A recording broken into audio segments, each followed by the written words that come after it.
Hey everyone, today I'm going to teach you how to change your home address on the Uber app. So let's get started with this quick tutorial. First, you'll want to look at the bottom of your screen where you'll see several navigation options. Go ahead and click on Account. This is where all your personal settings and preferences are stored, so it's the first place you need to go when making any changes to your profile information. Once you're in the Account section, you'll see a list of different options available. From here, click on Settings.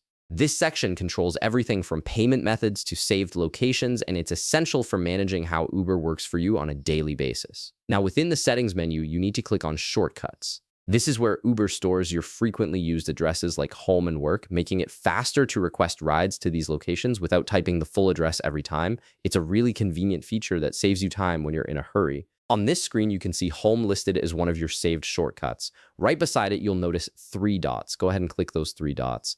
This opens up a menu with options specifically for managing this saved location, giving you the ability to edit or remove it entirely. From the menu that appears, click Edit.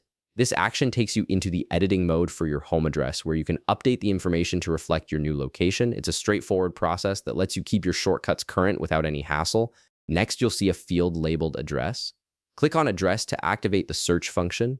This is where you'll input your new home address, and Uber will help you locate it accurately using its mapping system. Now, in the search bar that appears, search for your new home address. You can type it in manually or let Uber suggest matching addresses as you type. This ensures that the location is precise and that your driver will be able to find you easily whenever you request a ride home in the future. Once you've found and selected the correct address from the search results, you're almost done. Now click Save Place. This finalizes the change and updates your home shortcut with the new address. From this point forward, whenever you use the home shortcut in the Uber app, it will automatically route to your new location instead of the old one. And that's it. You've successfully updated your home address in the Uber app, making it easier to get rides to your new place whenever you need them. If this video helped you out, be sure to leave a like, subscribe, and I'll see you in the next one.